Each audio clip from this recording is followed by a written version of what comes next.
News 7 Tamil, பொறுப்பும் பொது நலமும்.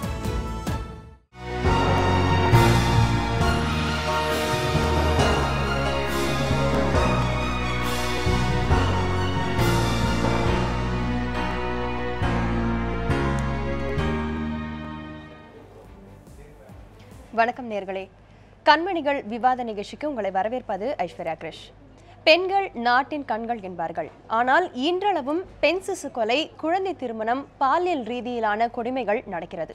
நாடு என்னதான் முன்னேற்ற பாதையை நோக்கி சென்றாலும் பெண் குழந்தைகளுக்கு ஏற்படும் அசம்பாவித சம்பவங்கள் ஆங்காங்கே இன்றும் நடந்த வண்ணம்தான் இருக்கின்றது. ஏன் இந்த நிலைமை? இதில் எப்படி மாற்றம் கொண்டு வரலாம்?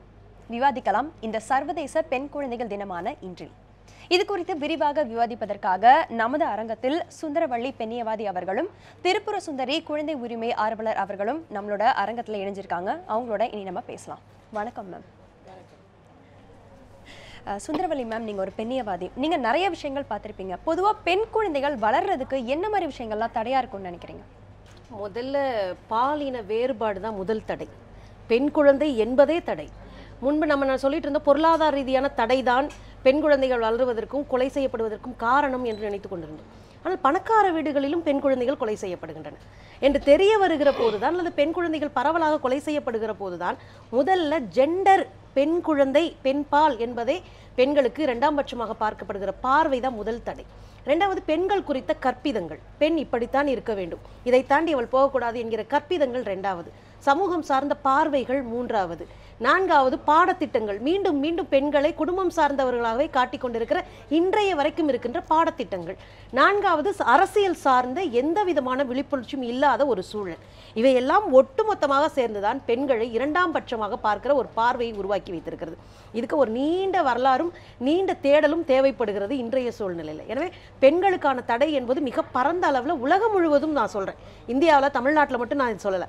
இந்த தடைகள் உலகம் முழுவதும் இருக்கிற பெண்களுக்கும் பெண் குழந்தைகளுக்குமான தடைகளாகவே நான் பார்க்கிறேன். நிச்சயமா நீங்க ஒரு பெண் குழந்தை ஆர்வலர், அவங்க சொன்னாங்க ஜெண்டர் பயாசிங் இருக்கிறனால பெண் குழந்தைகள் வளர்வதற்கு, அது பணக்கார வீடா இருந்தாலும் சரி, ஏழை வீடா இருந்தாலும் சரி, இந்த ப்ராப்ளம் வருதுன்னு. நீங்க அதை எப்படி பாக்குறீங்க? நிறைய குழந்தைகளை நீங்க காப்பாத்திருப்பீங்க. அவங்க வீட்டை விட்டு வெளியில வரதுக்கும் இந்த மாதிரி ஒரு சூழல்ல மாற்றத்துக்கும் என்ன ரீசன்ஸா இருக்கும் நீங்க நினைக்கிறீங்க? அவங்க சொன்னது முற்றிலும் உண்மை. அதோட நான் இன்னொரு விஷயமும் ஆட் பண்ணிக்க விரும்புகிறேன். என்னென்னா, பெண் பிறக்கிறதுக்கு அப்புறம் தான் டிஃப்ரென்சஸ் ஆரம்பிக்கிறது இல்லை. எப்போ கரு உருவாகுதோ அங்கே இருந்தே டிஃப்ரென்சஸ் ஸ்டார்ட் ஆகிடுது, டிஸ்கிரிமினேஷன் ஸ்டார்ட் ஆகிடுது. இப்போது உருவாகிற காலத்துலேருந்து இவன் நமக்கு தேவை கிடையாது, டெஸ்டிங் எல்லாம் பண்ணக்கூடாது, ரிவீல் பண்ணக்கூடாதுன்னு சட்டங்கள் இருக்குது. ஆனால் செயல்பாட்டில் இருக்கா? இல்லை. அதனால் அங்கேருந்தே டிஃப்ரென்சஸ் ஆரம்பிக்கும் போது என்ன ஆகுதுன்னா, பெண்கள் பிறக்கிறதுலேருந்தே பார்த்தீங்கன்னா, பெண் ரேஷியோ தமிழ்நாட்டில் எடுத்துக்கிட்டிங்கன்னா, ஒரு 10 வருஷத்துக்கு முன்னாடி 1000 ஆண் குழந்தைகள் பிறந்தா 942 பெண் குழந்தைகள். இப்போ 10 வருஷம் நம்ம எவ்வளோ டெவலப்மெண்ட் எல்லாம் பேசிட்டோம், வெல்ஃபேர் மெஷர்ஸ் வந்துருச்சு, அது இது நம்மளோட மனங்கள் எல்லாம் மாறிடுச்சு, படிச்சிட்டோன்னு எல்லாம் சொல்கிறோம். ஆனால் என்ன நடந்திருக்கு? இப்போ 943 பெண் குழந்தைகள். 1000 ஆண் குழந்தைகள் இருந்தால் ஒரு பிள்ளை இன்க்ரீஸ் ஆகிருக்கு. இப்போ 10 வருஷத்துலேயே நம்ம மனங்கள் இன்னும் மாற்றங்கள் ஏற்படலை, இன்னும் செயல்பாட்டில் நம்ம எதுவும் காமிக்க முடியல. அப்படின்னும் போது எல்லா ஸ்டேஜஸ்லையும் அவங்க சொன்ன மாதிரி படிப்பு, வேலை, சாப்பாடு, நியூட்ரிஷன்ல இருந்து எல்லா விதத்துலையும் அவங்க கட் பண்ணப்படுறாங்க. அவங்களுக்கு தேவையானது, அவங்களுக்கு ரைட்ஃபுல்லாக போய் சேர வேண்டியது எதுவுமே போய் சேர்றது கிடையாது. சரி மேம், இது குறித்து நம்ம தொடர்ந்து நிறைய விஷயங்கள் பேசலாம். அதுக்கு முன்னாடி ஒரு சாதிச்ச ஒரு பெண் குழந்தை பற்றின ஒரு செய்தி தொகுப்பை பார்க்கலாம். அரிசி ஓவியத்தின் மூலம் தேசிய பற்றை வளர்க்க வேண்டும் என்பதை லட்சியமாக கொண்டு தேசிய தலைவர்களின் ஓவியங்களை வரைந்து பல்வேறு பரிசுகளை பெற்றுள்ளார் கோவையைச் சேர்ந்த 13 வயதான சிறுமி. அவரது சாதனைகள் குறித்து தற்போது விரிவாக பார்க்கலாம்.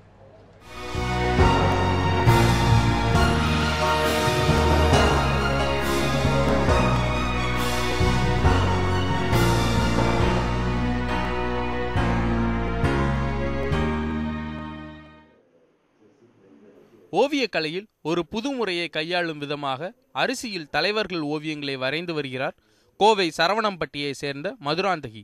தேசபக்தியை போற்றும் விதமாக பல தலைவர்கள் படங்களை அரிசியில் வரைந்துள்ளார். சாதாரணமாக ஒரு படம் வரைய 5000 அரிசிகள் தேவைப்படுகின்றன. அதில் ஜெய்ஹிந்த், வந்தே மாதரம் போன்று ஒவ்வொரு அரிசியிலும் எழுதியுள்ளார். இதற்காக பல்வேறு பரிசுகளும் பாராட்டுகளும் பெற்றுள்ளார். அப்துல் கலாம் சார் சந்தித்தப்ப அவர் சொன்னார், 10,000 மரக்கன்றுகள் நடணும், உலக அமைதிக்காக பாடுபடணும் அப்படின்னு சொன்னார். அதே மாதிரி நானும் 500 மரக்கன்றுகள் நட்டிருக்கேன் இப்போ ஊரில். அப்புறம் என்னோட எய்ம் IAS ஆகிறது. தனது 2½ வயதில் 1330 திருக்குறளையும் மனப்பாடமாக பல்வேறு மேடைகளில் கூறி ஞான குழந்தை, ஞான சுந்தரி, யுவசிறி கலாபாரதா போன்று பல்வேறு பட்டங்களையும் பல்வேறு விருதுகளையும் சிறு வயதிலேயே பெற்றவர் இந்த சிறுமி.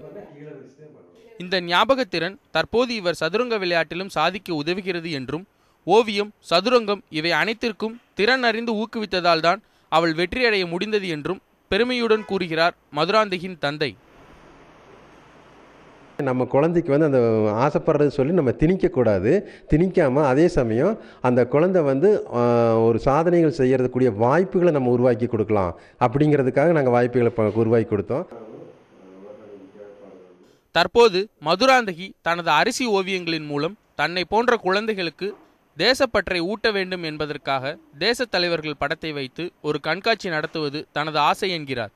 மேலும் தற்போது கின்னஸ் சாதனைக்காக சுமார் 1,50,000 அரிசியில் போலியோ விழிப்புணர்வு குறித்த ஓவியத்தை தயார் செய்து வருகிறார். செய்திப்பிரிவு நியூஸ் 7 தமிழ்.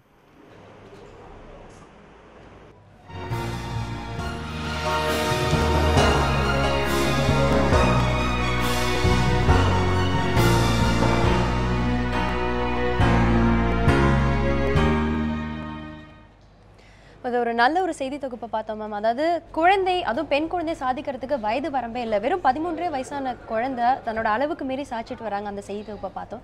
அடுத்ததான் இன்னொரு விஷயம் நான் உங்ககிட்ட கேட்டுக்கொள்ள விரும்புகிறேன். பாலியல் ரீதியாக துன்புறுத்தப்படுவது ஒரு புறம் என்றால், நிறைய குழந்தைகள் சிறு வயதிலேயே வீட்டை விட்டு ஓடி வந்துடுறாங்க. அது இப்போ பசங்களாக இருந்தால் அவங்களோட நிலைமை வேற மாதிரி போயிடும். அதே பெண் குழந்தைகளாக இருக்கும்போது அவங்களோட நிலைமையை சொல்லவே முடியாது. அதை எப்படி டேக்கிள் பண்ணுறது? பொதுவாக அவங்க வெளியிலேருந்து வர்றாங்க, இதுக்கு என்ன காரணமாக கருதப்படுது?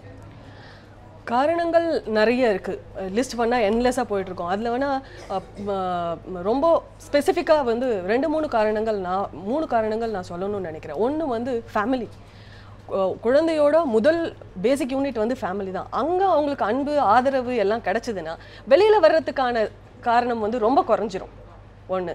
ரெண்டாவது வந்து ஆர்ஃபன், செமி ஆர்ஃபன் இவங்கெல்லாம் யாரையோ ஒருத்தவங்களை சார்ந்து வாழும்போது அவங்களுக்கு தேவையான வளர்ச்சியோ இல்லை அவங்களோட மற்ற காரணங்களுக்கோ வந்து அங்கே வாய்ப்புகள் இல்லாமல் போகும்போது, இல்லை கொடுமைகள் நடக்கும்போது, எக்ஸ்ப்ளாய்டேஷன், அப்யூசஸ்லாம் நடக்கும்போது அதுலேருந்து தப்பிக்கணும் இல்லையா, அந்த குழந்தை வெளியில் வரதுக்கு சான்சஸ் இருக்குது. மூணாவது வந்து நம்ம எஜுகேஷனல் சிஸ்டம். பார்த்தீங்கன்னா எவ்வளோ காலமாக நாம் வந்து பண்ணிகிட்ருக்கோம், நிறைய டெவலப்மெண்ட்ஸ் வந்துட்டு தான் இருக்குது, புரட்சிகள் நடந்துட்டு தான் இருக்குது. இருந்தாலுமே இன்னும் கூட குழந்தைகளுக்கு அதை வந்து இன்ட்ரெஸ்டிங்காக மாற்றுறதுக்கு நம்ம தவறிட்டு இருக்கோம். எங்கேயோ நடந்துகிட்ருக்கு. அது வந்து அந்த குழந்தைக்கு வந்து ரொம்ப பாரமாக இருக்குது. அதில் வந்து நம்ம பர்ஃபார்ம் பண்ணி ஆகணும். 100க்கு 99 எடுத்தாக்கா நம்ம அம்மா அப்பாக்கள் யாரும் ஒத்துக்கிறதே கிடையாது.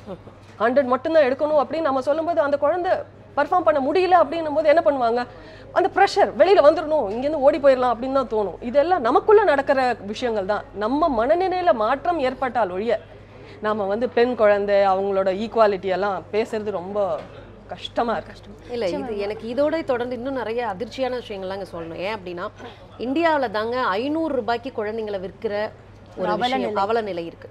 ஒரே ஒரு ஆட்டுக்குட்டிக்காக வடகிழக்கு மாநிலத்தில் குழந்தைகள் விற்கப்படுகின்றன. ஒரே ஒரு ஆட்டுக்குட்டிக்கு.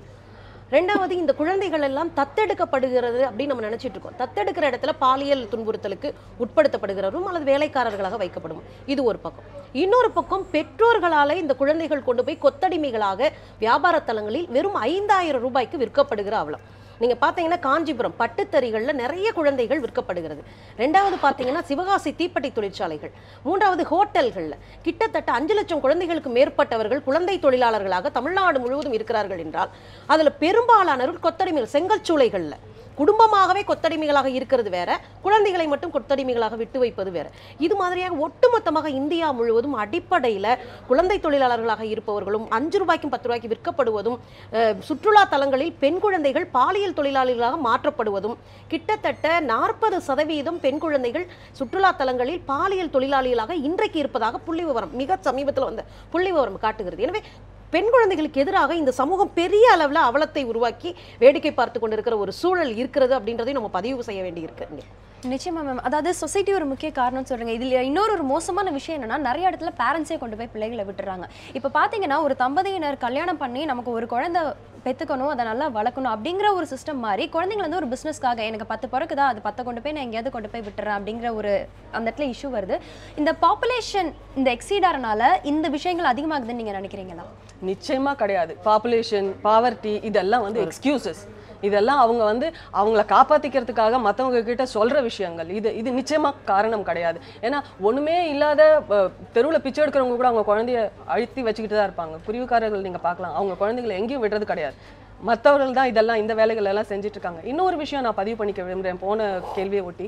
ஏன்னா குழந்தைகள் வெளியில் வராங்க அப்படின்னு நம்ம சொல்கிறோம் இல்லையா, வெளியில் வர்ற குழந்தைகளுக்கு என்ன நடக்குது? மேடம் சொன்ன மாதிரி குழந்தை தொழிலாளர்களாக போகிறது ஒரு விஷயம். ரெண்டாவது வந்து மிஸ்ஸிங். அந்த குழந்தை அதுக்கப்புறம் எங்கே போகிறான்?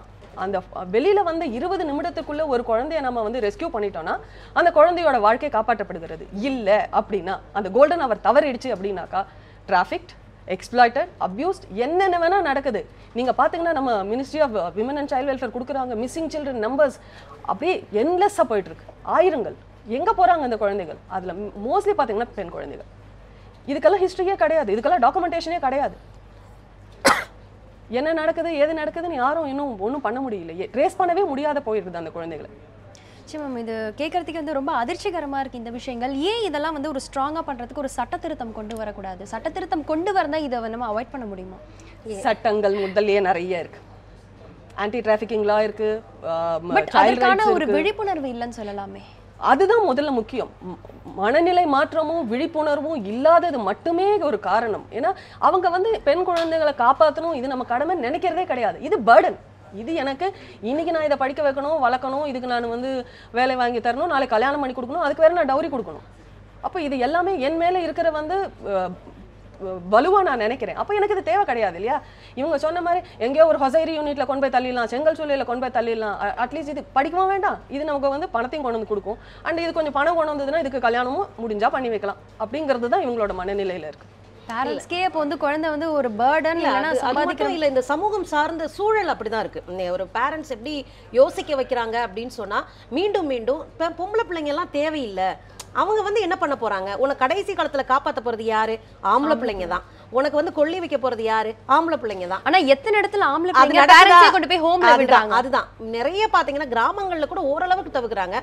பேரண்ட்ஸ் கொண்டு போய் ஹோம்ல விட்டுட்டு வேடிக்கை பார்க்கறதுக்கு இன்னைக்கு பெரிய நிறைய ஆண் குழந்தைகள் இருக்கிறாங்க. இது தவிர்க்க முடியாத சூழலா மாற்றப்பட்டு கொண்டு இருக்கிறது. எனவே நமக்கு இருக்கிற இந்த ட்ரெடிஷனா இருக்கிற சில பதிவுகள் இருக்குல்ல, மனப்பதிவுகள், அதுதான் மீண்டும் மீண்டும் பெண் குழந்தைகளை இரண்டாம் பட்சமாக ஒரு ஓரத்துல தூக்கி வைப்பதற்கான ஒரு பெரிய காரணமாக சொல்றாங்க. ஆனா இப்ப இருக்க காலகட்டத்துல இதுல எனக்கு என்ன தோணுது அப்படின்னா, சட்டங்கள் இருக்குங்க. 2012ல அது கூட குழந்தைங்களுக்கான அவசர சட்டம் ஒன்று கூட நம்ம காங்கிரஸ் பீரியட்ல கொண்டு வந்தாங்க. நான் என்ன கேட்கிறேன்னா, இதையெல்லாம் தாண்டி இதை யார் கொண்டு போய் பொதுமக்களிடம் சேர்ப்பது?